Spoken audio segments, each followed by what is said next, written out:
Alors, je reprends. Donc, on a dit que, en fait, on a vu que lors des 3 précédents chapitres, on a établi l'importance des mitzvot qui relèvent de l'action et de la parole.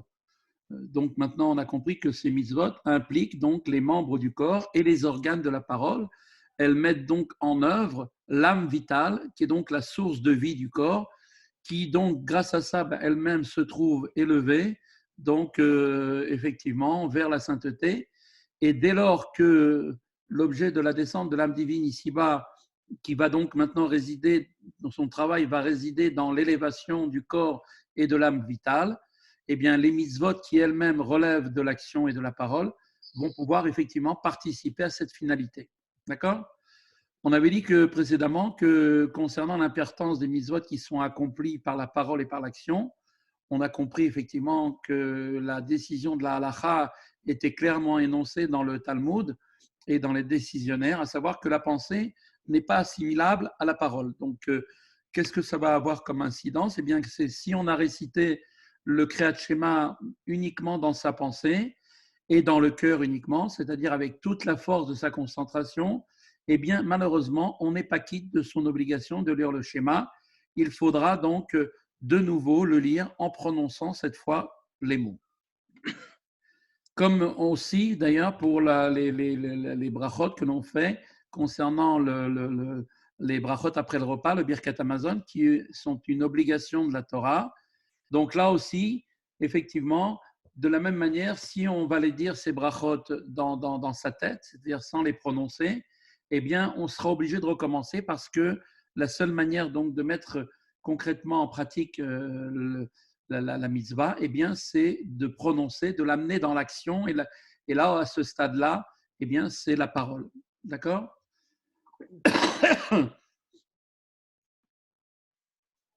Voilà. Alors, de même aussi, pas seulement ça, mais même aussi pour les autres commandements, enfin les autres ordonnances des rabbinim, qui est en fait d'ordre rabbinique, tout ce qui est en fait, par exemple, comme la prière, bien que la prière soit considérée comme ce qu'on appelle avodat shebelev, c'est-à-dire un travail du cœur, c'est-à-dire un travail en profondeur à l'intérieur donc du cœur, les mots de la prière, quand même, malgré tout, doivent être prononcés et on ne se suffira pas simplement de les avoir uniquement dans sa pensée.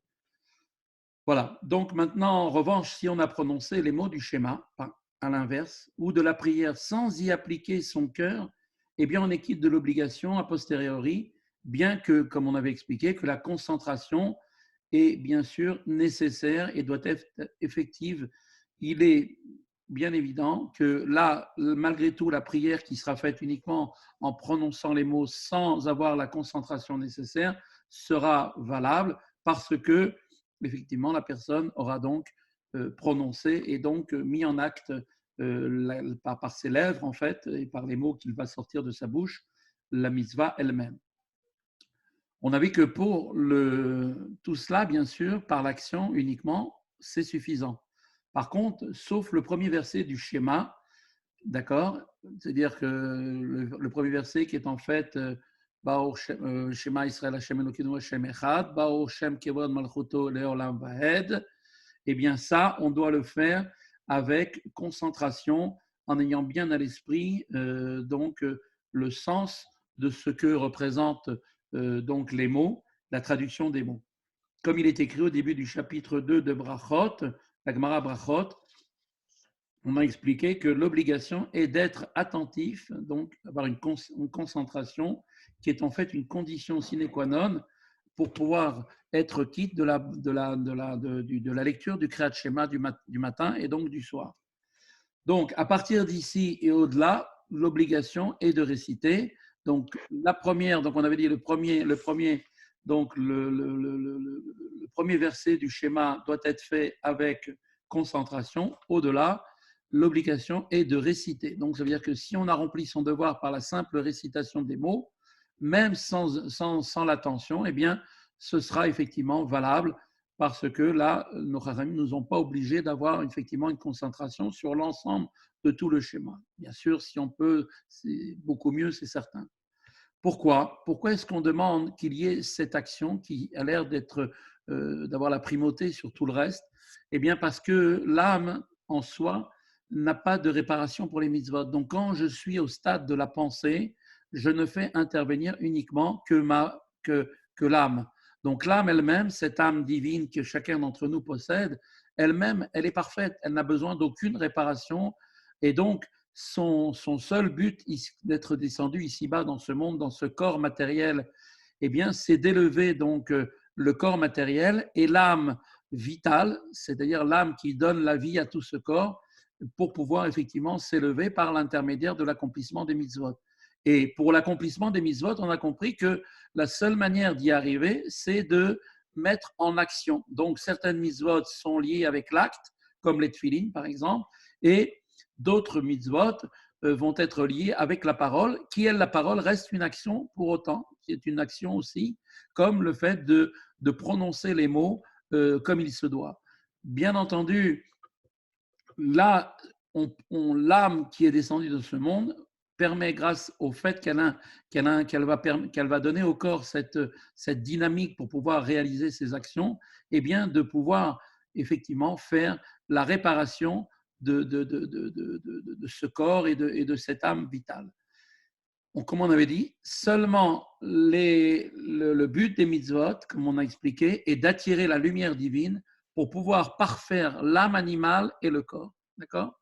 Donc, on expliquera un petit peu plus tard comment ça se passe exactement, quel est, si on peut dire, on parle d'âme vitale, on parle d'âme animale, on parle des klipot noga, on parle de beaucoup de choses. On va essayer, si Dieu veut, dans ce shiur, d'expliquer un petit peu quels sont ces niveaux. Donc, tout le but, comme je répète, donc de l'âme divine, c'est d'attirer la lumière de Dieu pour parfaire l'âme animale et le corps. Donc, c'est là toute la mission qui lui a été donnée. Et donc, par l'intermédiaire des lettres de la parole que l'âme va articuler par les 5 organes de la parole, donc comme on avait dit, la langue, les dents, le palais, les lèvres, la voix, et par les mitzvot pratiques que l'âme accomplit, donc comme par exemple mettre les tefilines avec les autres membres, eh bien, dès lors qu'elle le fait concrètement, elle accomplit effectivement de manière, dans l'acte, dans l'action, la mitzvah qui lui permet ensuite de pouvoir se connecter et recevoir cette lumière qui lui permet de s'élever. Donc on voit que la finalité réside précisément dans cette élévation du corps et de l'âme. C'est là tout le but de pourquoi la Neshama est descendue, cette âme divine, et qui est cette élévation obtenue par les mitzvot pratiques ou bien verbales. La seule pensée elle-même se rattache directement à l'âme divine et ne peut effectivement nous permettre de satisfaire à l'exigence des mitzvot qui elle-même relève de la parole. En revanche, la parole, bien qu'elle peut être malheureusement sans la pensée, eh bien, qui normalement devrait l'habiter, eh bien, malgré tout, l'âme vitale et le corps trouvent quand même l'élévation par la parole, donc qui a été dite sans la pensée. Donc, Rabbi Shlomo Zalman a longuement traité donc depuis le chapitre 35 de l'importance de l'aspect pratique des mitzvot et a souligné donc par les derniers mots du verset, comme c'est marqué, car cette chose est très proche de toi, dans ta bouche et dans ton cœur, pour la mettre en pratique. Qu'est-ce qu'on vient nous mettre en avant ici? Eh bien que l'intention de Dieu dans le fait d'avoir fait toute la création, c'est d'avoir pour lui ici-bas une demeure. Et donc, quand est-ce que va s'accomplir on va accomplir effectivement, on va se conformer à l'intention de Dieu? Quand est-ce que ça s'accomplit? Eh bien, précisément par les mitzvot qui relèvent de l'action ou de la parole, qui, comme on l'a dit, elle-même est assimilée à une action. Celle-ci, donc effectivement, ces actions et la parole elle-même permettent en effet l'élévation et la transformation de la vitalité du corps, donc l'âme vitale, donc de l'âme vitale, qui elle-même tient de la klipat noga. Ainsi, donc, voyez, on fait référence à on l'appelle klipat noga. Klipat noga, en fait, ça veut dire en fait une peau qui est transparente. Donc, je vais vous revenir tout de suite après, je vous donne juste l'idée générale. Donc, quand on accomplit effectivement l'élévation et la transformation de la vitalité du corps et de l'âme vitale, qui elle-même tient de la klipat noga, ainsi, que se passe-t-il? Eh bien, par cette élévation, la Klipat Noga, c'est-à-dire ce qui veut dire la vitalité même du monde, accédera à la sainteté des autres, d'accord? Et les autres clipotes totalement impurs, les autres écorces totalement impures, n'ayant plus d'attache avec la sainteté, cesseront immédiatement, ipso facto, d'exister, et il n'y aura alors plus du tout de dissimulation de Dieu, lequel, bien sûr, rayonnera dans ce monde et sa demeure, et dans sa demeure sera encore plus que dans les mondes supérieurs. Donc maintenant, pour faire rapidement une petite explication pour comprendre un peu tout ça, imaginez-vous par exemple que, on va prendre, bien sûr, il n'y a pas de notion de, il n'y a pas une notion d'espace, hein, bien évidemment, ce que je donne comme information, c'est juste pour vous faire une idée. Imaginez que la sainteté étant au-dessus de tout, vous avez en dessous, vous allez avoir ce qui s'appelle la Klipat Noga. C'est une écorce qui elle-même, comme l'avait expliqué le Tanya, elle-même est une Klipa intermédiaire. Elle est composée du bien et du mal. Et vous allez avoir tout de suite en dessous ce qui s'appelle les forces du mal, les trois clipos, ce qu'on appelle les trois écorces qui sont elles-mêmes totalement impures. Et à partir de ce schéma-là, on peut comprendre maintenant quelle va être effectivement notre mission. Notre mission est de faire en sorte que toutes les choses qui sont dans ce monde, on parle des choses qui dépendent effectivement des choses qui sont liées avec une possibilité d'élévation. C'est pour ça que d'où l'intérêt de prendre en considération les choses qui sont liées avec le domaine du monde du kasher. Ce qui est kasher, en fait, est en fait sous l'emprise de ce qu'on appelle la klipat noga, la force dans laquelle contient du bien et du mal, d'accord, à l'échelon, je parle à l'échelon du monde, et tout ce qui est impur, tout ce qui est interdit pour nous, est lui-même complètement prisonnier des forces du mal. C'est pour ça que des trois clipotes, ce qu'on appelle les trois écorces, totalement impures. Donc, le Admor Hazaken nous explique que quand nous faisons effectivement une mitzvah, on met en pratique des mitzvot, c'est-à-dire donc dans l'action et dans la parole, pour certaines mitzvot qui dépendent de la parole, eh bien, cela a pour incidence d'amener une lumière sur l'âme animale, d'accord, qui est donc aussi donc, en nous, et le corps lui-même.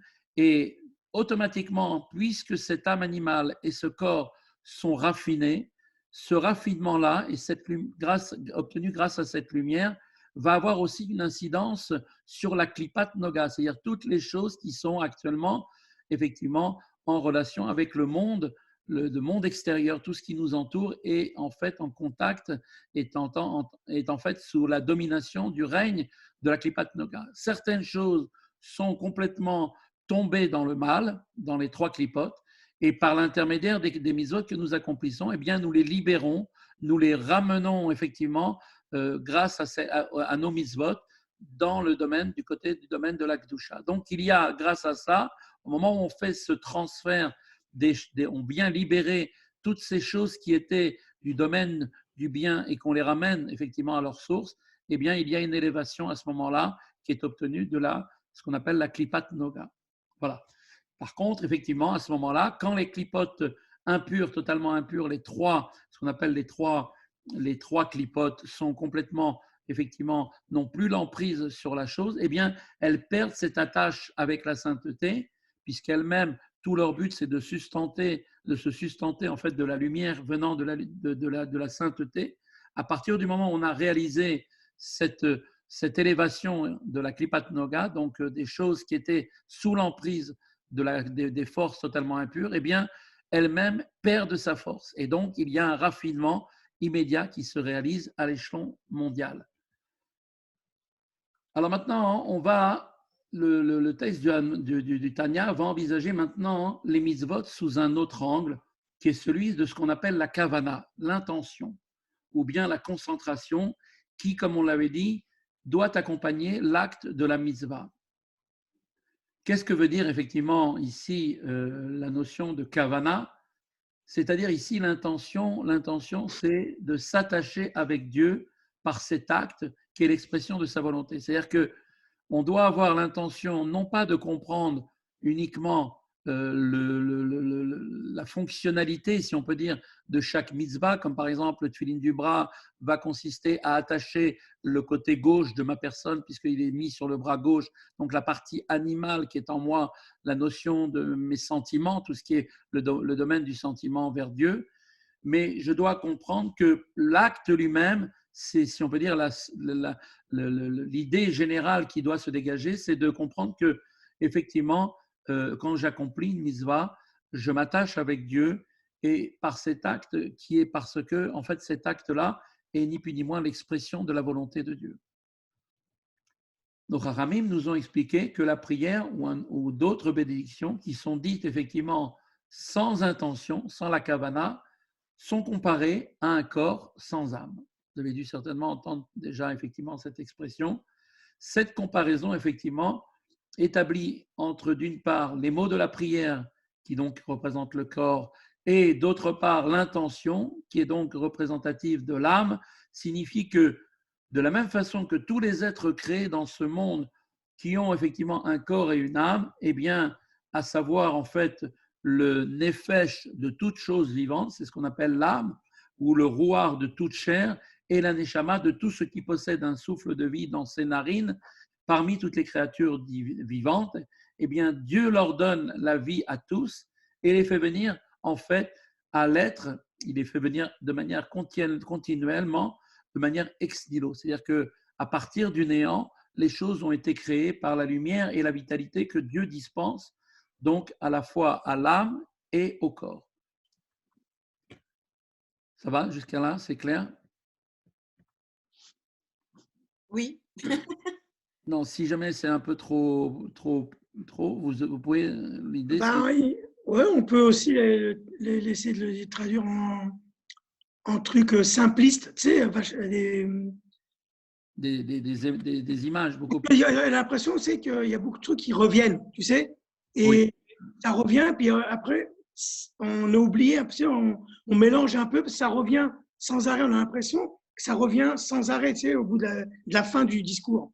On a oui. l'impression qu'on repart à zéro. Et il y a un truc très simpliste, c'est M2 même, c'est vachement bien, je trouve. C'est vachement plus simple possible. Bon, alors on va demander à M2 de venir nous faire le shiur, il n'y a pas de problème. Non, je sais pas, parce que moi, je connais rien. Je connais rien du tout. Mais souvent, j'ai l'impression de comprendre et après, ça revient. Et puis après, je dis, ah merde, j'ai peut-être pas compris ce qu'il y avait. Alors justement, c'est ça le but. Le but, c'est d'aller jusqu'au bout du cours pour tout comprendre. Mais maintenant, ce qui est important, c'est Non, le bout du coup, puisqu'on reste là jusqu'à la fin. Non, ce que je veux dire par là, c'est que c'est important de garder le fil par rapport à ce qu'on est en train de dire. C'est pour ça que quand je vous demande si vous comprenez, si tout va bien, c'est est-ce que jusqu'à présent, est-ce que selon le fil de l'explication, est-ce que vous… Ouais, c'est ça ça va, que j'essaie ça va. d'expliquer. On comprend, moi, pour moi, pas pour les autres. Hein. Moi, je comprends au départ. Et après, dans la discussion, on a l'impression qu'on revient sur ce qui a été dit, tu sais. Et j'ai l'impression que c'est une autre histoire, alors qu'à la finalité, j'ai l'impression que c'est on revient dessus, quoi, un petit peu. Oui, parce qu'en C'est fait, ça à on est chaque en fois. train de… Et j'ai On met l'impression que à chaque j'ai fois, on peut-être met pas une compris. couche un peu plus importante, plus pour en fait raffiner un peu plus ce qu'on a déjà compris une première fois. Le fait de répéter, ça a pour valeur en fait de pouvoir nous permettre de raffiner effectivement les choses et d'apporter une explication beaucoup plus précise par rapport à ce qu'on avait vu précédemment. Donc ici, donc qu'est-ce qu'on vient nous dire? Que le nefesh de toute chose vivante, le roi de toute chair et l'aneshama de tout ce qui possède un souffle de vie dans ses narines, parmi toutes les créatures vivantes, eh bien Dieu le donne la vie et le fait venir à l'être continuellement de manière ex nihilo par la lumière de la vitalité que Dieu va dispenser à tous. C'est-à-dire que à la fois Dieu, quand il donne, il crée une chose, une créature quelle qu'elle soit, il la crée à la fois comme étant habité donc d'un corps, habité d'une âme. Les deux sont totalement inséparables. Donc pourquoi est-ce qu'on nous donne cette explication? Eh bien parce qu'on avait dit précédemment qu'une prière, par exemple, qui est faite sans la kavana, eh bien c'est comme un corps sans âme. D'accord? Tout de suite après, on nous dit que Dieu lui-même, quand il a créé les choses, il les a créées avec un corps et avec une âme. Voilà, c'est ce qu'il veut nous dire ici. C'est-à-dire que Quand le on fait, corps… Pardon? J'avais entendu que quand on faisait effectivement des mitzvot, donc Oui, elles nous sont évidemment comptées. oui. Après, quand on sera en haut dans le Olam Haba, elles nous seront comptées, mais elles auront chacune des aspects différents selon la kavana qu'on y aura mis. C'est certain, c'est certain. La kavana, comme vient de le dire ici le Tanya, c'est véritablement la partie de l'âme. En fait, c'est l'âme du corps. Le corps, la mitzvah étant le corps, et la kavana, l'intention que l'on donne à chacune des mitzvot que l'on accomplit, eh bien, c'est lui donner une âme. Donc, on est capable, nous, de faire d'une certaine manière, de manière incroyable, des corps sans âme. Quand quelqu'un accomplit une mitzvah, il va mettre par exemple les tefilines sans réfléchir au pourquoi de la raison des tefilines, eh bien, il a réalisé effectivement la mitzvah pour elle-même parce que c'est l'action qui prédomine, mais il n'a créé qu'un corps. L'âme reste, malheureusement, n'a pas été créée. Pourquoi? Parce que la kavana est la seule manière de pouvoir créer cette âme. Et ce qui nous dit Oui. effectivement que Mais c'est dur de mettre une kavana à chaque fois, dans chaque prière, chaque jour, chaque truc. Une La kavana, kavana, c'est ton cœur, c'est apprendre à Menachem. méditer. Pardon? La kavana, en fait, c'est ton cœur, c'est l'enthousiasme que tu mets dans ta bracha, dans Oui, ta il y a une mitzvah. concentration. Il y a une concentration avant tout ça. alors C'est-à-dire que nous, on est préoccupé par le travail, par tout ça. Tu vas arrêter ton travail, tu vas faire arbitre, tu vas faire mincha, et tu vas mettre une kavana comme ça. Pour avoir une kavana, il faut avoir quand même une concentration. C'est très, très. C'est pas donné à ton. C'est pas alors, évident, quoi. la kavana de base qu'on donne comme principe, principe de base, que tout le monde peut avoir, et ça, il n'y a pas besoin d'une très grande concentration, c'est de penser que par la mitzvah que j'accomplis, je vais maintenant me lier avec Dieu. Ça, c'est une kavana. Voilà. C'est quelque chose de basique, même sans savoir forcément le profond de chaque acte, à quoi ça correspond. Eh bien, déjà de penser qu'effectivement, on peut s'attacher avec Dieu par l'intermédiaire d'un acte, eh bien, ça même, ça s'appelle une kavana. Pourquoi? Parce que Dieu lui-même, quand il a créé les êtres, il a créé le monde entier avec un corps et avec une âme.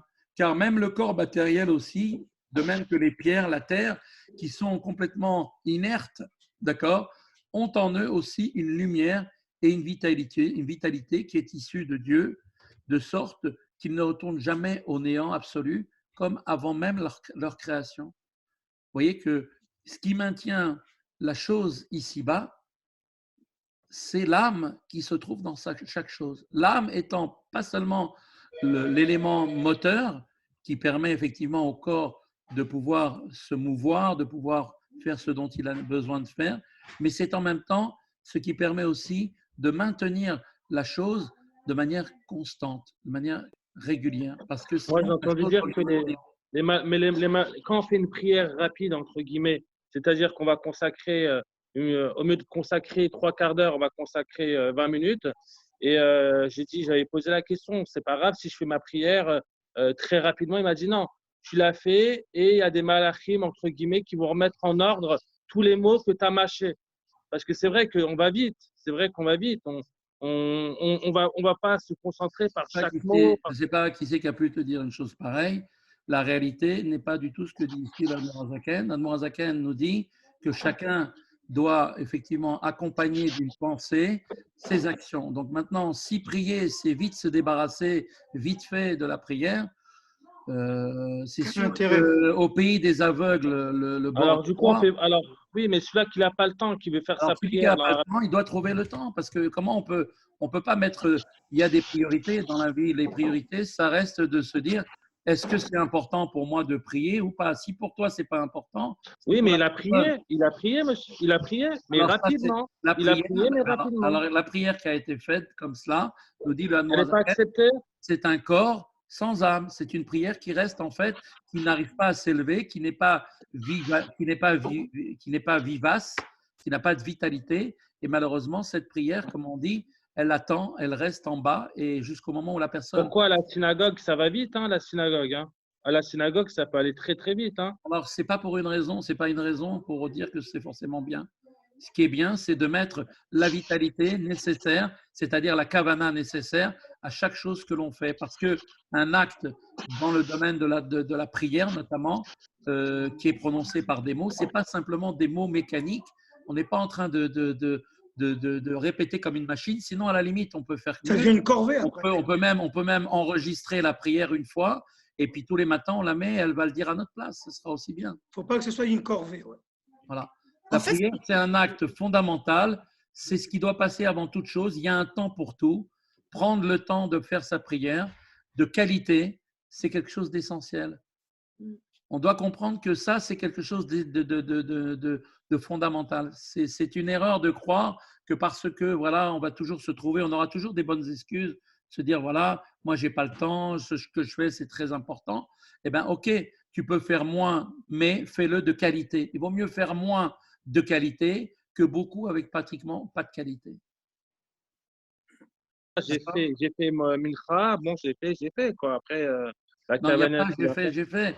Je viens de dire encore une fois, je me oui, répète. j'ai compris ce que Voilà, vous voulez alors dire, donc, bien sûr. voilà, donc c'est ce que dit l'Admorazaken ici, c'est que la qualité, c'est-à-dire la pensée et l'âme du corps de la prière que tu fais. Et si cette âme n'est pas là, ben, ce corps, il n'est pas vivant. Il est là, il existe.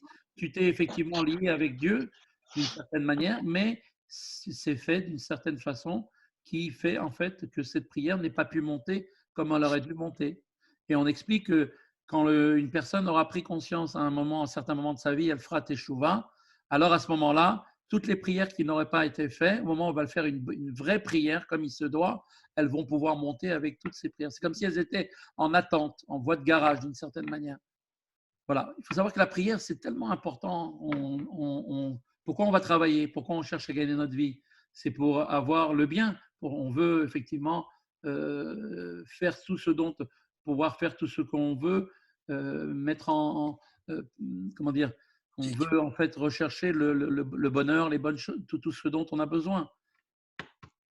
Travailler, c'est quelque chose que Dieu nous a demandé de faire. Mais la prière, c'est quelque chose qui passe aussi avant tout. Alors maintenant, si on a peu de temps parce qu'on est des gens très, très, très affairés, des gens qui sont des grands hommes d'affaires qui brassent des milliards, effectivement, dont la vie de beaucoup de gens dépend, ceux-là, effectivement, ils ont une certaine dérogation, mais quand même, ils devront quand même faire le Kriyat Shema une fois le matin, une fois le soir. Et quand ils vont le faire, ce Kriyat Shema, ils ne peuvent pas juste se suffire de dire des mots comme ça vite fait, de manière automatique. Non, je suis d'accord avec vous, je suis d'accord avec vous. Mais en fait, de se dire que déjà s'arrêter en plein travail et de se dire je veux faire Mincha, c'est déjà c'est C'est déjà déjà une quelque chose chose, c'est déjà un extraordinaire. travail. Alors, ce C'est qu'il rien faudrait, d'extraordinaire. alors Merci. en fait, la réalité, ce qu'il faudrait, c'est se positionner. Qu'est-ce qui est important? Qu'est-ce qui est moins? Si Oui, mais maintenant c'est un le travail combat. c'est important, si on pense que le travail c'est important, alors c'est vrai que de s'arrêter pour faire mincha, ça donne effectivement le sentiment que la prière est moins importante. Donc, je fais cadeau au bon Dieu d'un peu de mon temps pour faire la mincha. Bah oui, oui. Mais si maintenant on prend à l'inverse le principe que ce qui est essentiel et que toute la parnassa qui nous vient de Ah, mais toute là, vous parlez comme un sadique, là. Vous parlez comme un sadique, vous non, salaud. je parle comme un rave qui est en train de t'expliquer, puisque tu poses une question, je réponds à ta question. Donc, je te répète que si maintenant tu te positionnes comme étant effectivement ta principale, les choses qui sont essentielles dans la vie sont d'abord effectivement la Torah et les mitzvot et la prière qui en fait partie. Après tout ça, autour de tout cela, tout le reste va servir effectivement à te permettre de réaliser ce but. Alors à ce moment-là, effectivement, là, la priorité, ce sera effectivement de prier, ce sera d'étudier. Et là, quand tu vas le faire, tu le feras de la même manière, avec le même enthousiasme que quand tu le fais aujourd'hui, avec une priorité sur le travail. Voilà. C'est juste une question de savoir où on positionne ses priorités. C'est ça la réalité. Voilà. Tout le but de notre étude, en tout cas, c'est de nous faire prendre conscience. C'est des fois des choses qu'on dit qui peut-être ne font peut-être pas gêne un petit peu parce que c'est peut-être pas comme ça qu'on se comporte. Mais le but, c'est de changer, c'est de s'améliorer. Donc, tout le but de l'étude que l'on fait, c'est de prendre conscience des vérités. Des fois, la vérité, elle n'est peut-être pas forcément celle qu'on s'attendait à entendre, parce qu'à force de faire aller dans le sens comment on dit, de caresser les gens dans le poil, dans le sens du poil, ça ne les fait pas avancer. Le but, c'est de permettre aux gens d'évoluer, de s'élever, et à partir de ce moment-là, de leur faire prendre conscience vraiment des vraies valeurs de ce monde. Voilà. Bon, après, chacun chacun comme il le ressent. Hein. J'avais entendu quelque chose de très beau par rapport à la prière. J'avais entendu que quand on prie, on parle à Hachem, mais quand on étudie, c'est Hachem qui nous parle. Donc Exactement. peut-être, alors du coup, Menachem, peut-être que quand toi tu vas prier, même si tu n'as pas beaucoup le temps, tu te poses 2 secondes et tu te dis que là, tu parles vraiment à Hachem, tu t'adresses à lui. Et donc peut-être que tu vas prendre une conscience différente et avoir une importance plus grande de la situation. Non, c'est pas ça que je veux dire, Florence. En fait, Ah, ce que je veux dire, c'est que déjà dans le monde actif, tu vois, déjà de voler une demi-heure, 20 minutes, c'est déjà très, très dur. mm, Maintenant, se dire que je vais prendre, même, tu comprends, c'est déjà trouver le temps de se dire, allez, j'arrête mon travail, je vais faire mincha. Maintenant, on te dit que le travail, le fait que tu vas faire mincha, eh ben, ça va pas, si tu mets pas la kavana, c'est ce qu'il dit, si tu mets pas la kavana, ben, tes prières, elles donnent pas le même ampleur que si tu mets beaucoup de kavana. Oui, mais déjà, le fait déjà que j'ai arrêté mon travail, parce que c'est déjà très, très dur de se dire, allez, j'arrête mon travail, parce que nous, le Yetzer Hara, ce qu'il veut pas, c'est qu'on fasse mincha, il veut pas qu'on fasse nos prières. Donc, s'arrêter, se dire, voilà, finalement, je vais m'arrêter et je vais faire, même si je ne vais pas donner forcément une kavana forte, mais le fait que je m'arrête et que je fais ma prière, déjà, c'est déjà quelque chose de pas mal. C'est ce que je veux dire Ah par oui. là. Et là, grâce à Dieu, tu vois, le bon Dieu il nous a mis dans une telle situation aujourd'hui qu'on a tout le temps maintenant. Ah oui, là, je suis d'accord avec vous, là. Qu'est-ce que tu en penses? Je trouve pas ça étonnant, non? Tu en Ah, là, penses, on a le temps Menachem? de faire une prière exceptionnelle, là. Ça, Voilà, c'est… Menachem. Donc, tu as le temps de faire tout ce que tu n'as pas pu faire grâce à Dieu. Même Voilà, traduire chaque On mot. préfère, voilà, grâce à Dieu. c'est Voilà. ça, Alors, on c'est va ça. continuer si vous voulez bien. oui. Alors, donc, effectivement, on voit que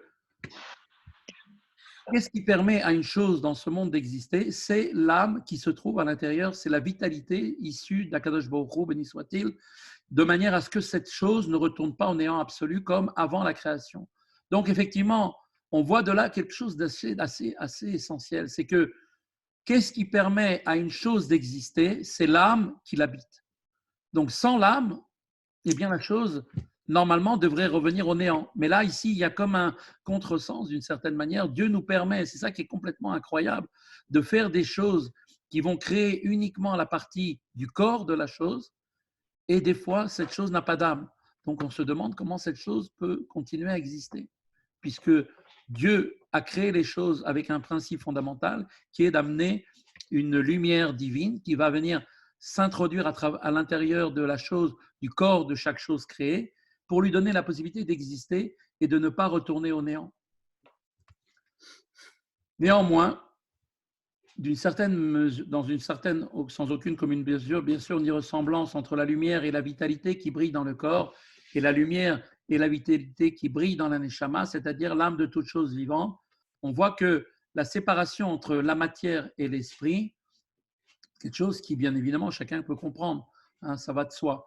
On voit que, effectivement, même les philosophes ont accepté également que l'évolution de l'esprit à la matière représente la manière la plus radicale, si on peut dire, de la création ex nihilo, de même qu'il n'y a aucune comparaison qui peut être établie entre le corps matériel et l'âme, qui est donc une entité spirituelle. Explique. Si vous réfléchissez bien, vous prenez de la lumière, vous aurez beau essayer de limiter l'intensité de cette lumière, comme on explique que Dieu, avant de créer ce monde, il s'est, si on peut dire, contracté, il a contracté sa lumière infinie pour donner la possibilité d'existence à ce monde. Mais on aura beau contracter de la lumière, vous allez faire une lumière de plus en plus contractée, c'est-à-dire de plus en plus faible, mais à la finale, vous aurez toujours de la lumière. Vous n'aurez rien d'autre que de la lumière. Vous aurez une intensité plus faible. Imaginez, j'ai une lampe qui, par exemple, elle-même va donner un rayonnement à 1000 watts, par exemple. Si je mets maintenant un voile dessus, elle va perdre un petit peu de son intensité. Si j'en mets 10, si j'en mets 100, au bout d'un moment, il restera un tout petit peu de lumière, mais à la finale, je n'aurai pas du matériel, je n'aurai que de la lumière. Donc, ce qui a permis de sauter de la lumière à la partie matérielle des choses, de chaque chose, ça a nécessité une intervention d'un niveau qui est le niveau de ce qu'on appelle la création ex nihilo. C'est-à-dire que le monde, la matière du monde, chaque chose a été créée d'une manière exceptionnellement extraordinaire. C'est passé du néant à l'existence. Et pour ça, on dit que Dieu a utilisé une force qui est encore plus grande que la lumière qui vient habiter les choses. Bien, alors on continue. Le Tzimtzum. Voilà, exactement. Donc, effectivement, et bien que la lumière, donc la force vitale divine qui est créatrice, se trouve présente effectivement à la fois dans le corps et dans l'âme, et donc sont identiques au niveau de ce qu'on appelle le niveau justement du Tzimtzum, la dissimulation de la force de Dieu, de l'aspect effectivement profond de la lumière divine, eh bien, Ulvushim, Shavim, Sha'or, Mistater, ou Mitalem, ou Mitlabesh, Bahem, et que les vêtements dans lesquels la lumière se dissimule, se voile et se revêt sont identiques pour le corps et pour l'âme. On voit qu'effectivement, il y a une lumière qui est la même, que ce soit pour le corps et pour l'âme, qui a permis effectivement de créer les deux en même temps. Pourquoi? Kishneem me'olam מעולם הזה, שבכללותו מסתתר בשווה האור והחיות שמרוח פיו יתברר, car tous les deux, que ce soit l'âme et le corps, qui sont donc effectivement sont révélés dans ce monde matériel, et bien dans l'ensemble, c'est-à-dire dans l'ensemble des choses de ce monde matériel comme spirituel, on voit maintenant que la lumière et la vitalité qui est donc issue du souffle de la bouche de Dieu se dissimulent de la même manière. C'est-à-dire que ce n'est pas parce que on a une dimension en nous qui est spirituelle, que la révélation de la lumière de Dieu est beaucoup plus grande que la lumière que reçoit le corps pour continuer à exister. En vérité, c'est exactement la même chose. On va expliquer tout cela. Et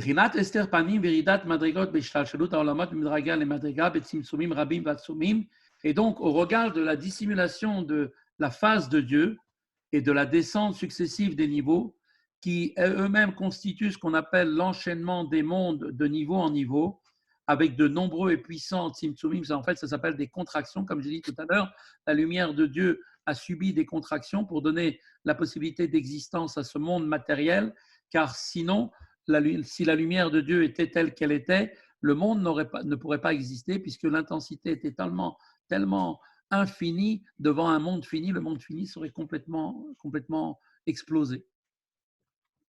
Jusqu'à se revêtir, donc on voit que cette lumière-là est venue dans ce monde, jusqu'à se revêtir dans la Klipat Noga pour donner vie à la totalité de ce monde matériel. Vous voyez maintenant, donc, le processus, c'est qu'il a fallu que Dieu contracte sa lumière infinie, excusez-moi, et donc, cette lumière infinie qui est venue donc maintenant donner la vie à ce monde matériel et avec toutes les créatures qui l'habitent, eh bien, elle est passée donc de contraction en contraction pour devenir de plus en plus limitée pour pouvoir s'adapter en fonction des créatures qui elles-mêmes sont limitées et passer, si on peut dire, dans un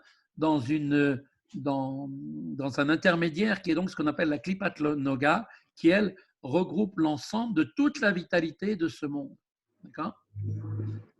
Donc ici, on décrit effectivement la descente de la force vitale divine qui procède de ce qu'on appelle du souffle de sa bouche, d'accord, pour donner vie aux êtres créés donc, dans ce monde matériel. Et donc, le Tanya maintenant va évoquer ici plusieurs éléments qui effectivement participent à cette descente. Alors, premièrement, c'est une descente qui se fait de niveau en niveau. Deuxièmement, il y a de nombreux tzimtzum, de nombreuses contractions. Troisièmement, ce sont de puissants tzimtzumim, de puissantes contractions. Et quatrièmement, le vêtement de la Klipat Noga, c'est-à-dire plus précisément, donc, elle regroupe en elle, cette Klipat Noga, une descente des niveaux pour parvenir jusqu'à ce monde matériel dans lequel nous vivons et à travers duquel, effectivement, la lumière de Dieu vient réaliser son action de maintenir ce monde à l'existence de manière ex nihilo. C'est-à-dire que toutes les choses de ce monde qui sont permises et pures et qui reçoivent la vitalité directement à travers le voile de la Klipat Noga et à partir elle-même de la Klipat Noga par son biais, et il y a aussi, bien sûr, aussi les choses impures et interdites qui relèvent des trois Klipot impures, reçoivent leur vitalité. Donc on voit que le processus de toute la vitalité qui descend dans ce monde doit passer par cette intermédiaire qui est ce qu'on appelle la Klipat Noga. Donc, sont revêtues en elle toute la vitalité qui va donner effectivement la possibilité d'existence à toutes les choses qui sont pures, cachères, les choses qui sont cachères, et en même temps à toutes les choses qui sont totalement impures, puisque cette Klipat Noga, de par définition, comme on vous l'avait expliqué, elle vient, sa source, de l'arbre de la connaissance du bien et du mal. Donc, elle a la possibilité de pouvoir distribuer effectivement aux choses qui sont liées avec le bien, c'est-à-dire les choses cachères, la vitalité pour leur donner l'existence, et elle donne aussi la vie à ce qui est du côté du mal, qui effectivement représente l'autre partie de l'arbre de la connaissance du bien et du mal.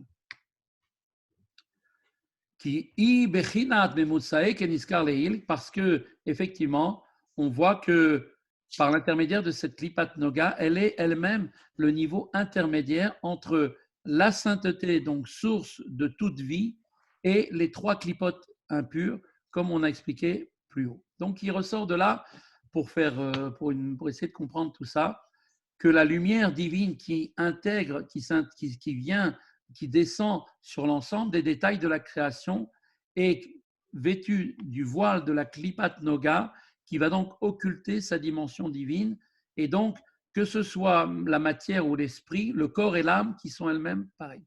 J'explique cela. Dieu a voulu créer un monde, qui ce monde soit un monde dans lequel il soit présent, mais que sa présence ne soit pas visible. C'est-à-dire sa présence, effectivement, est occultée. Elle est totalement effectivement, indéfinissable. On peut pas, effectivement, on ne verra qu'avec la venue de Mashiach, c'est là où on verra, effectivement, que Dieu est présent parmi nous, partout. Simplement, aujourd'hui, on n'a pas les yeux pour le voir, et en réalité, Dieu est partout. Qu'est-ce qui fait qu'aujourd'hui, Dieu est caché? Qu'est-ce qui fait que Dieu est voilé dans ce monde? Eh bien, c'est parce qu'il a mis sa lumière divine. J'ai vite, frère. Il l'a mis en fait, il l'a caché par l'intermédiaire de cette Klipat Noga. Donc la Klipat Noga, comme son nom l'indique, Klipa en hébreu, ça veut dire une écorce, d'accord? Noga, ça veut dire un peu transparente. De la même manière qu'une écorce, pour donner une image, une écorce d'un fruit, par exemple, une noix, l'écorce de la noix va cacher le fruit qui est à l'intérieur, d'accord? Maintenant, la Klipat Noga, c'est comme si c'était une écorce qui serait transparente. Il y a l'écorce, d'accord? Mais elle est donc là pour cacher effectivement le fruit, mais en même temps, elle est là aussi pour effectivement laisser passer laisser passer un peu qu'on puisse voir ce qui se passe à l'intérieur. D'accord? Donc aujourd'hui, le processus de la création du monde est un processus qui a été fait par Dieu de cette manière-là. Dieu est présent dans le monde entier. Quand on dit que Dieu, il est partout, il est dans tout, il est en haut, en bas, à tout endroit de l'univers. C'est une chose, bien évidemment, qui pour tout le monde est une évidence, même si on ne le voit pas. Qu'est-ce qui fait qu'aujourd'hui on ne le voit pas? C'est parce que cette vitalité, cette présence de Dieu est voilée par la Klipat Noga. D'accord? Quand viendra Mashiach, cette Klipat Noga sera Il est reflété par nous, non, monsieur. Rav, il est reflété par nous, le Akadosh Baruch Hu. Parce que la seule manière de, si vous voulez, montrer qu'il y a Dieu, eh ben c'est le juif. C'est le juif, comment il va étudier la Torah. Imaginons que, Razé Shalom, que tous les juifs du monde arrêtaient d'étudier, arrêtaient de manifester la présence d'Hachem. Bah, Hachem, il n'existerait plus, du coup. Vous voyez ce que je veux dire ou pas? Parce que c'est l'être, c'est le juif en lui-même qui reflète Akadosh Baruch Hu. C'est notre être à nous, c'est nous, c'est nous. C'est pas seulement le juif, c'est toute la création qui reflète Dieu. Simplement, il y a différents niveaux d'intensité de la présence de Dieu dans chaque être. Dans le monde minéral, les pierres, par exemple, on ne voit pas du tout Dieu, on ne voit pas de vitalité, on ne voit rien, la pierre, elle ne bouge pas. Pourtant, il y a là aussi Avant Abraham, du coup, Abraham, c'est un idolâtre, on sait très bien, et c'est le premier homme qui a reflété qu'il y avait un Dieu sur terre. Vous voyez ce que je veux dire? Vous comprenez? Et alors, c'est-à-dire que, imaginons qu'Abraham n'aurait pas fait ce travail que dire, bon, finalement, il y a le soleil, comment ça se fait que le monde y tourne comme ça? Si Abraham, ils n'auraient pas manifesté l'être d'Hachem, eh ben aujourd'hui, on n'aurait pas pu distinguer Hachem comme il est aujourd'hui. C'est-à-dire que nous, Hachem, il est reflété justement par notre être à nous, par l'être humain juif qu'on est, qu'on montre que Hachem, il est là. Si aujourd'hui, tous les juifs arrêteraient de faire étudier la Torah, être juif, aujourd'hui, Hachem, il pourrait plus se manifester. C'est ça que je veux dire. Oui, mais ce que tu dis, c'est un non-sens. Parce que s'il n'y a plus de juifs, si plus personne n'étudie, le monde retourne au néant. Donc, tout redevient en Dieu. Oui, mais avant Abraham, il n'y avait Avant pas. Avant Abraham, il y a toujours eu, il y a toujours eu la transmission qui s'est faite de génération en génération depuis Adam Arishon. Mais bon, là, on est en train de sortir complètement du sujet qu'on est en train d'étudier là. Donc, pour revenir un petit peu à ce que je voulais essayer de mettre en évidence, c'est que la lumière de Dieu qui se trouve dans toute chose de ce monde est une lumière qui est cachée. Par quel intermédiaire? Par cette klipat noga. D'accord? Rappelez-vous ce nom. La klipa, donc une écorce, qui est noga, qui est en même temps transparente. Donc, elle a un rôle effectivement de voiler, mais pas de totalement occulter les choses complètement. D'accord? Et il y a ensuite, bien évidemment, en dessous, elle fait l'intermédiaire, cette klipat noga, entre la gdusha, la sainteté, et le monde de l'impureté, des mondes, des choses de l'autre côté du mal. D'accord? Donc, tous les actes qui vont être faits par l'intermédiaire de notre accomplissement, des mitzvot que nous faisons, vont permettre d'aller chercher les choses qui sont dans ce monde matériel et qui aujourd'hui étaient sous l'emprise des shalosh klipot atmeot, des trois forces totalement impures, et de les ramener vers la sainteté, puisque tout notre travail consiste à faire en sorte que quand la faute de ramener les choses à leur place, c'est-à-dire remettre le bien à sa place et laisser le mal à sa place. Et ça, c'était ce qui était prévu au départ quand Dieu avait créé le monde avec Adam Arishon. Et le fait que malheureusement, il y a eu la faute de l'arbre de la connaissance du bien et du mal, ça a eu pour réalité de mélanger le bien avec le mal. Tout le travail que nous faisons maintenant, nous, avec la Torah et les mitzvot, est de séparer le mal et de remonter le bien à sa source. D'accord? Et c'est pour ça qu'on nous dit que toute la vitalité qui vient dans ce monde, elle procède directement par l'intermédiaire, ça passe par l'intermédiaire de cette klipat noga, cette force intermédiaire. Et ce qui veut dire que si maintenant nous faisons une bonne action à travers quelque chose qui est matériel, c'est-à-dire que là, par exemple, on prend le cuir et avec ce cuir, on fait des tefilines. En mettant les tefilines avec ce cuir, j'ai sorti ce cuir, c'est-à-dire du monde animal, et j'ai retiré l'étincelle divine, le bien qu'il y a dedans, pour l'amener du côté de la Kedusha. Voilà. Maintenant, ce bien-là, ce cuir-là, je peux aussi l'utiliser pour faire un fouet et fouetter les gens avec, pour m'amuser. On l'a élevé vers le bien. Et là, voilà, je l'ai utilisé. Tout va dépendre de comment est-ce que je vais utiliser les choses matérielles. Est-ce que l'utilisation que je vais en faire vont se traduire par une utilisation du côté positif ou bien pour le mal? Et dans chaque chose, il y a possibilité. Puisque cette clipa est intermédiaire, eh bien, soit je vais remonter vers le haut, ou soit je vais les descendre vers le bas. Descendre vers le bas. Voilà. Maintenant, il faut savoir qu'il y a des choses, comme par exemple les choses qui sont totalement impures, des choses qui sont complètement pas cachères, c'est des choses qu'on ne peut absolument jamais élever parce que nous n'avons pas les moyens au jour d'aujourd'hui. Et ça pourra se faire seulement comme Mashiach sera là, que l'on pourra élever aussi les choses qui sont sous la domination du mal complet. D'accord? C'est pour ça qu'on dit d'ailleurs, quand Mashiach viendra, le mal sera complètement anéanti. Et donc, automatiquement, si le mal est anéanti, et bien la mort aussi sera elle aussi complètement anéantie. Pourquoi? Parce que la punition de la faute a été d'amener donc effectivement le mélange du mal dans le bien, et ça a eu pour conséquence d'amener la mort dans le monde. Quand maintenant le monde revient à son état originel, c'est-à-dire que le bien est bien séparé et que le mal est complètement effectivement de l'autre côté, le mal n'a plus d'existence, il n'existe plus. Qu'est-ce qui donne au mal son existence? C'est la parcelle de bien qu'il prend et qu'il garde prisonnière en lui pour lui donner à lui aussi la possibilité d'exister. Si on retire le bien qui est dans le mal disparaît. Grave. Oui. Il y a un écho quand tu parles, Dan. Ah, c'est à cause des écouteurs. Attends, pardon. Oui, Dan. Vous m'entendez mieux? Oui. Ok. En fait, là, vous venez de dire quelque chose. Je ne sais pas si c'est moi qui le comprends mal par rapport à l'interprétation. Vous avez lié la mort avec le mal. Oui. Mais je suis désolé, du coup, je me pose la question. Je sais que on a tendance à pleurer quand on perd une personne, quand on perd un proche, ou même quand il arrive, Chazé Shalom, un accident dans le monde, en fonction de la sensibilité de chacun, on peut être affecté. Et, donc, sur un point de vue humain, dans une lecture humaine, nous dire que c'est quelque chose de grave et que on pourrait plutôt penser à se dire, bon, voilà, la vie aurait été mieux. Mais est-ce que c'est une erreur que de penser sous un autre angle, de se dire que si tout vient d'Hachem, la mort vient aussi d'Hachem et que la mort permet aussi à la Neshama de se rapprocher d'Hachem. Donc ça peut être quelque part, d'une certaine manière, une bonne chose. Non, la mort, elle vient par rapport à Je mets la des faute. guillemets là-dessus parce qu'on parle de la mort quand même, mais c'est vrai qu'on parle de la mort avec nos yeux à nous. Oui. Peut-être que à un autre niveau, c'est peut-être une bonne chose vis-à-vis d'Hachem. Donc, est-ce qu'on est sûr que la mort, c'est le mal? Même si ça… Alors, Non, la dans le mort, elle sens, vient oui, par rapport à la faute. C'est ça que j'ai compris. oui, alors en fait, pour essayer d'être plus clair, en fait, la mort est une conséquence de la faute de l'arbre De la faute, voilà. du bien et du mal. Quand Dieu D'accord.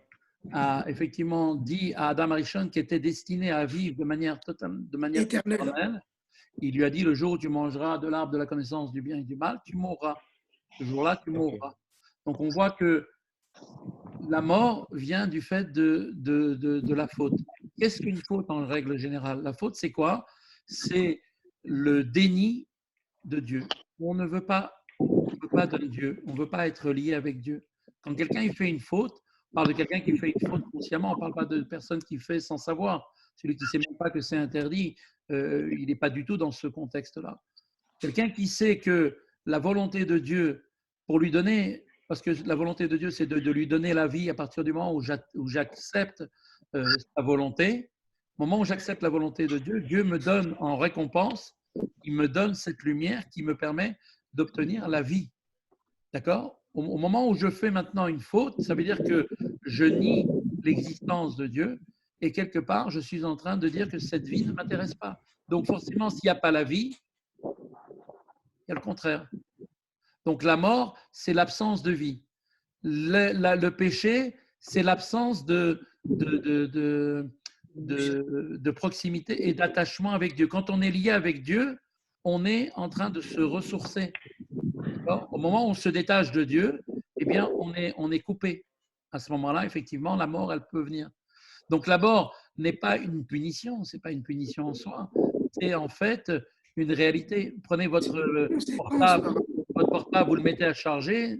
Tant qu'il est en train d'être connecté, il se charge. Dès que vous l'enlevez de la prise, il ne peut plus se charger. Donc s'il ne se charge plus, forcément, il va arriver un moment où il ne peut plus fonctionner. C'est exactement C'est-à-dire que quelqu'un qui fait pas Torah Mitzvot, il va forcément mourir, c'est ça que vous dites? Non, je ne suis pas en train de dire que celui qui ne fait pas Torah Mitzvot, il va mourir. Non. Ce que je suis en train de dire, c'est que d'où vient la notion, on parle maintenant d'une manière beaucoup plus large, d'où vient la notion du mal lié avec la mort? La mort, ce n'est pas un mal, c'est le mal qui a provoqué la mort. Tu vois la différence? Ce n'est pas la mort qui est un mal, parce que la mort, en réalité, on explique. Bon, après, c'est encore un autre débat, et là, on est en train un peu de s'écarter du sujet, mais la mort en soi, c'est une capara, c'est une réparation. Une personne, quand elle part de ce monde, d'ailleurs, quand on dit les tzadikim, ils s'en vont de ce monde, en même temps, ils amènent la réparation au monde. Donc, on voit que, quelque part, l'expiation aussi vient aussi du moment quand une personne s'en va de ce monde. Maintenant, une chose est certaine, c'est que on nous promet que quand viendra Mashiach, et qui est très proche maintenant, eh bien, une des premières choses qui sera faite, c'est que la mort sera totalement abolie. Pourquoi? Parce que la finalité, c'est pas cette situation. Cette situation n'est que la résultante de quelque chose qui a été déformé, c'est un défaut. Aujourd'hui, le fait qu'il y ait la mort dans le monde, c'est un défaut. Dieu voulait un monde où l'homme va vivre de manière éternelle. Et aujourd'hui, cette réalité, en fait, que nous vivons, n'est pas quelque chose qui n'est pas la réalité. La réalité, la vérité comme Dieu la voit, qui est prévue par les temps messianiques, c'est un monde où la mort n'existera plus. Pourquoi? Parce que la mort n'a pas de place. Là où il n'y a plus le mal, la mort n'a plus d'existence. Alors c'est pour ça qu'il y aura la résurrection des morts aussi. Exactement, absolument. Absolument. Un des facteurs qui va être immédiat, c'est parce que à ce moment-là, la mort n'existant plus, donc toute chose créée va retrouver sa réalité, qui est d'être vivante. D'accord? Vous comprenez? Oui, oui, bien sûr. Voilà. Donc, en attendant, qu'est-ce qui se passe? C'est qu'en attendant, pour arriver à cette situation-là, nous avons chacun d'entre nous une mission qui est de faire Torah Mitzvot. Donc, en faisant Torah Mitzvot, c'est pas seulement bien pour nous-mêmes, puisque comme on l'avait expliqué, on attire une lumière sur soi qui va nous permettre effectivement de pouvoir tirer une vitalité supérieure, une vitalité liée à la divinité, et seul Dieu peut nous donner la véritable vitalité. Le mal ne nous donne pas aucune vitalité. Le mal ne nous donne qu'un monde comment dire, d'apparence. La réalité, il n'y a rien derrière. Ce n'est qu'une apparence, il n'y a pas de réalité. Dieu, il nous donne la réalité de la vie. Donc, quand un juif fait une mitzvah, il s'attache avec Dieu, il s'élève, donc il raffine son corps et automatiquement il raffine son âme, et en même temps, il raffine le monde tout entier, puisque son âme et son corps, eux aussi, sont liés avec cette Klipat Noga. Et donc, en élevant soi-même, on a une action immédiatement aussi sur l'ensemble de l'univers tout entier. D'accord? Et c'est ça ce qu'il est en train de nous expliquer, c'est que cette Klipat Noga, cette écorce qui est Noga, qui est transparente, elle est là pour faire l'intermédiaire. Toute la vitalité de Dieu passe par cette lumière, par cette Klipat Noga, qui ensuite elle-même va soit maintenant être distribuée à travers l'accomplissement de la Torah et des Mitzvot, donc retirer de ce monde matériel les choses liées à la matière pour les élever vers Dieu, et à ce moment-là recevoir en récompense la lumière infinie de Dieu qui nous donne la vie à nous, mais aussi au monde tout entier, ou alors la même utilisation, mais pour le côté du négatif. Et à ce moment-là, cette vitalité qui était prévue de s'élever, elle descend et elle vient donner encore plus de vie aux forces du mal. D'accord? Mais ce n'était pas au temps du don de la Torah qu'on a eu une fusion entre le côté matériel et le côté spirituel? Oui, bien sûr. Mais là, maintenant, on est en train de discuter après Matan Torah. Avant Matan Torah, il n'y avait pas cette fusion des deux. Donc là, maintenant, pour continuer ce dont on parlait, donc qu'est-ce qu'on voit de là? C'est que maintenant, cette clipa est donc intermédiaire, et néanmoins, le rayonnement divin, c'est-à-dire le flux de la vitalité par lequel Dieu illumine et donne la vie à la création tout entière, à travers ce vêtement de la clipat noga. Donc, c'est par elle que toute la lumière de Dieu est en fait canalisée. D'accord? Et puisque cette lumière divine, aujourd'hui, elle est effectivement canalisée par cette clipat noga, c'est pour ça que Dieu ne nous apparaît pas comme il devrait l'être si effectivement il n'y avait pas cette Klipat Noga. On verrait Dieu tel qu'il est, qui est Dieu partout. Comme on le dit, Dieu il est dans tout, partout. D'accord? C'est simplement parce que cette Klipat Noga est là que le monde aujourd'hui est pour l'instant dans un état d'occultation de la présence de Dieu, enfin non, pas de la présence, de la révélation de Dieu, mais parce que la présence de Dieu est bien là.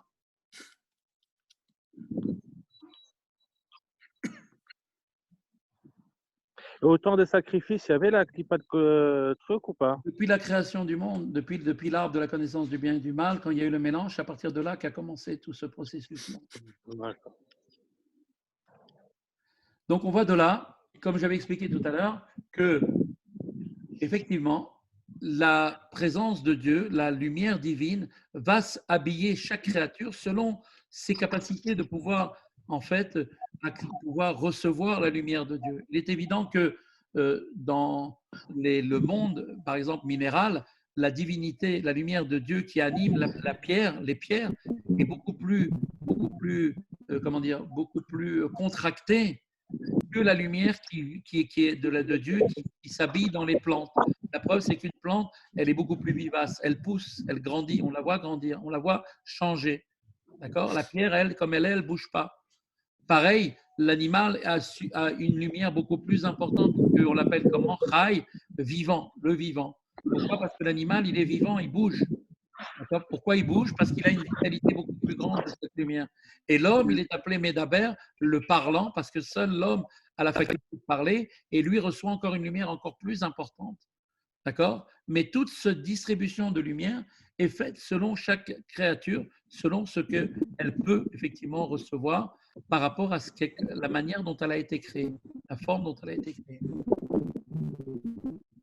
comme on voit dans le corps matériel d'un être vivant et dans le monde de l'inerte comme la pierre et la terre, on voit très bien que la pierre ne laisse pas apparaître, effectivement, on ne voit pas apparaître de vie dans la pierre. D'accord? Bien qu'il y ait certaines pierres comme le quartz, on voit que ça bouge. Hein, on peut voir dans le quartz, il y a une animation. C'est ce qui fait justement qu'on utilise ce mouvement pour en faire des montres. Donc, on voit que le rayonnement de la force divine créatrice se trouve dans un état de grande contraction, qui n'a pas du tout de comparable. Quand elle est dans la pierre, cette contraction n'est pas comparable à autre chose. Le monde minéral est le monde dans lequel la contraction de Dieu, la lumière divine qui s'y trouve, est totalement contractée. On ne voit pas une pierre vivre, quelque chose qu'on ne voit pas. La force vitale qui est à l'intérieur du corps, pardon. Donc on voit que la lumière est tellement infime qu'il n'y a même pas en eux une force de pouvoir pousser. Les pierres ne grandissent pas, elles ne grossissent pas, elles sont comme elles sont, elles ne bougent pas. On voit ensuite dans le règne végétal que le rayonnement de la force vitale divine n'est pas aussi contracté que dans les pierres par rapport à la différence de l'inanimé. Et donc le végétal met en évidence une certaine forme de vie.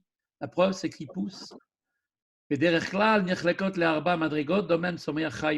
manière générale, les choses dans le monde, du monde, effectivement, sont divisées en 4 niveaux. Le minéral, le végétal, l'animal, littéralement le vivant, et l'homme qui est, on appelle Medaber, celui qui parle. Pourquoi c'est comme ça? Eh bien, parce qu'en fait, c'est en correspondance.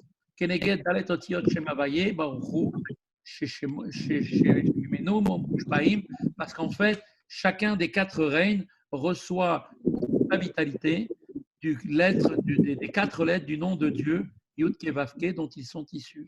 Chacune de ces 4 catégories donc reçoit sa vitalité de la lettre qui lui correspond. Le Yud, c'est pour l'homme, le niveau le plus haut. L'homme reçoit du niveau du Yud, le monde animal du Vav, le monde. Pardon, le premier He, c'est pour le monde animal. Le Vav, c'est pour le monde végétal. D'ailleurs, le Vav, vous voyez bien, c'est quelque chose par rapport au Yud, c'est quelque chose qui prolonge, qui commence à qui grandit, qui monte. Et le dernier He, c'est pour le monde, effectivement, minéral. De la même façon que, effectivement, il n'y a pas donc d'illumination et de flux de vitalité qui se trouve dans le minéral, et le végétal n'a aucun rapport avec la ressemblance et l'illumination du flux qui est revêtu dans l'animal et dans l'homme, dans lequel, bien sûr, la vie apparaît à l'évidence dans les 2 dernières catégories que sont l'animal et l'homme. Et malgré tout, bien que dans toutes les 4 catégories, il y ait une lumière divine identique, comme on avait dit, en termes de dissimulation de la face de Dieu, et que dans toute la lumière, dans toutes ces 4 catégories, la lumière soit revêtue d'un seul et même vêtement, à savoir le vêtement, comme on avait dit, du voile de Noga, Klipat Noga, qui occulte de la même manière, qui cache pareillement la dimension du divin, la dimension divine de cette lumière, comme on a expliqué précédemment. D'accord? Eh bien, malgré tout, en dépit de cette similitude, on voit que la vitalité des êtres inanimés, des plantes, n'est pas du tout comparable à la vitalité présente dans le règne animal et vital. Donc, vous voyez que la Klipat Noga, d'accord, le niveau de Noga, a pour fonction de distribuer la vitalité de manière adaptée à chaque créature. Il est évident qu'elle va distribuer au monde minéral une vitalité qui ne sera pas aussi puissante que celle qu'elle va mettre dans le végétal, et ainsi que dans le monde animal et bien sûr pour le monde du genre humain. On voit de la même façon qu'il n'y a aucune commune mesure et ressemblance entre l'illumination et le flux de la lumière infinie de Dieu, béni soit-il, Baruch Hashem, c'est-à-dire l'aspect intérieur de sa volonté, sans aucune dissimulation de la face et sans aucun vêtement. Il y a maintenant un autre aspect, nous dit le Tanya, l'illumination qui nous vient donc de manière, on va dire, globale, générale, procède donc par la Klipat Noga, qui va redistribuer la lumière de Dieu qu'elle a reçue à l'ensemble de la création, selon bien évidemment les différentes catégories de la création, c'est-à-dire les 4 règnes minéral, végétal, animal et l'être humain. Mais il existe une lumière, encore une autre lumière, qui peut effectivement irradier, effectivement, qui vient en fait de l'aspect intérieur de la volonté de Dieu sans aucune dissimulation et qui brille cette lumière, tenez-vous bien, qui est revêtue dans les mitzvot, qui elles-mêmes relèvent de l'action effective et de même que dans les mitzvot qui dépendent de la parole, comme on a dit, qui est assimilée, comme on l'avait dit, à une action concrète, comme on a dit plus haut, quand elles sont accomplies sans kavana. Ça veut dire que dans le monde, il y a deux, si on peut dire, deux influences de Dieu. Il y a l'influence de Dieu telle qu'elle procède par un système de voile qui est appelé Noga, Klipat Noga, qui elle-même va redistribuer à chacune des créatures, selon le règne auquel elles appartiennent, la vitalité qui lui correspond. Et ça se fait bien évidemment de manière automatique pour tous, quels qu'ils soient, sans aucune action de leur part pour les maintenir en existence, d'accord? Et il y a maintenant une révélation de l'essence, si on peut dire, de l'aspect intérieur de Dieu, qui vient en fait de la lumière infinie de Dieu, qui représente la volonté profonde de Dieu, d'accord, sans aucun voile et sans limite, qui émane directement de l'accomplissement d'une mitzvah. C'est-à-dire que quand maintenant nous accomplissons une mitzvah, on se lie à quelle lumière? À cette lumière infinie de Dieu qui transcende le monde, qui transcende tout l'enchaînement de la lumière qui va être distribuée selon chacune des catégories des quatre règnes qui forment ce monde. Eh bien, cette lumière-là est révélée justement par l'intermédiaire des mitzvot. Quand quelqu'un accomplit une mitzvah, eh bien, il s'attache à une lumière qui est complètement sans aucun rapport avec la lumière qui baigne, dans lequel le monde est baigné. C'est une lumière qui transcende totalement ce monde et qui elle-même dépend de l'accomplissement d'une mitzvah. Et par rapport à l'illumination et au flux de la lumière infinie qui est effectivement revêtue dans la kavana des mitzvot, à savoir que l'intention est l'accomplissement de s'attacher avec Dieu par l'observance de sa volonté, à Dieu bien sûr, et à sa volonté qui ne fait qu'un. C'est-à-dire que quand maintenant on va rajouter une kavana, pour revenir à notre idée, notre début de notre discussion, quand on va rajouter maintenant une intention, c'est-à-dire la kavana à une action, on va en plus de ça bénéficier de quoi? De l'intention divine qui va maintenant, on va se rattacher à la volonté de Dieu, mais avec l'intention que Dieu a eue en nous demandant d'accomplir la mitzvah. C'est-à-dire que maintenant, il y a deux choses. Il y a le fait d'accomplir la mitzvah dans l'action ou dans la parole qui est comparée à une action. Ça même nous permet de nous attacher à cette lumière infinie de Dieu. Mais il y a aussi la capacité qui nous a été donnée de nous attacher à l'intention même de la volonté de Dieu de nous avoir donné cette mitzvah. Comment? En réfléchissant, en mettant nous aussi une intention dans notre mitzvah. Vous voyez qu'il y a un parallèle qui est fait entre notre action et ce qu'elle peut avoir comme conséquence. Rav, Oui. Je ne sais pas si je dis une bêtise, mais il me semble avoir entendu quelque part, sauf si j'ai mal compris, que l'intention était plus grande que l'action. Oui, par rapport à ce qu'on vient de dire maintenant, oui, dans ce sens. Non, elle est importante. Ce n'est pas qu'elle est plus importante, elle est essentielle, mais l'intention sans l'action, on n'aura absolument rien fait, comme on avait dit. Tout le but d'une mitzvah, c'est qu'elle soit accomplie concrètement dans l'action. Dieu a voulu que nous agissions dans ce monde matériel. C'est pour ça qu'il nous a donné un corps matériel pour agir dans un monde matériel. D'accord? Maintenant, à cette action-là, d'accord, qui est purement mécanique, d'accord, prendre mon bras, m'attacher le bras en mettant les tefilines ou alors en disant des mots, c'est purement mécanique. Je ne fais qu'articuler par ma bouche quelque chose qui est totalement mécanique. J'accomplis mon devoir de la volonté de Dieu et donc par ce fait, je m'attache à la lumière infinie de Dieu. Mais il y a aussi dans l'action que Dieu me demande de faire, c'est-à-dire la mitzvah, il y a aussi la kavana, l'intention que Dieu a eue en me demandant d'accomplir cette mitzvah. Eh bien, moi, quand je fais la mitzvah, j'y attache aussi une kavana, c'est-à-dire une intention, comprendre que c'est la première intention, comme on avait dit, c'est de penser que par cette mitzvah, je vais m'attacher à Dieu Voilà la première kavana de base, qui est une kavana basique, mais qui est aussi appelée une kavana. Eh bien, je m'attache à la kavana de Dieu, qui est encore plus haute au niveau de la lumière infinie de Dieu. D'accord. D'accord? Et c'est ça qu'il nous dit ici. Il en est de même de la kavana dans la prière, dans la lecture du schéma, de ses bénédictions et dans les autres bénédictions. C'est-à-dire que par l'intention que nous en avons effectivement pour chacune de ces choses-là, on attache sa pensée avec l'intellect de Dieu. Vous voyez que maintenant, on a réalisé notre liaison avec Dieu d'une manière totale.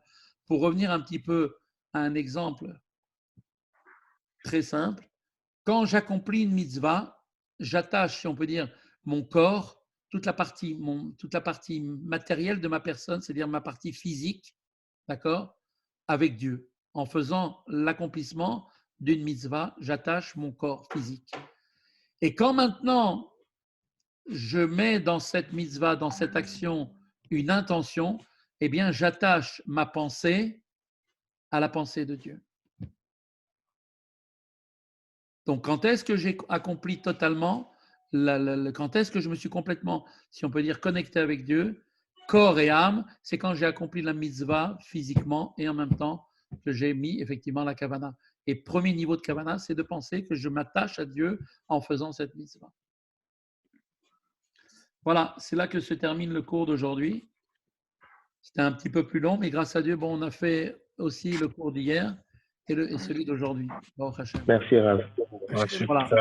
Merci beaucoup. J'espère que ça a été compréhensible. J'espère que ça a été suffisamment expliqué.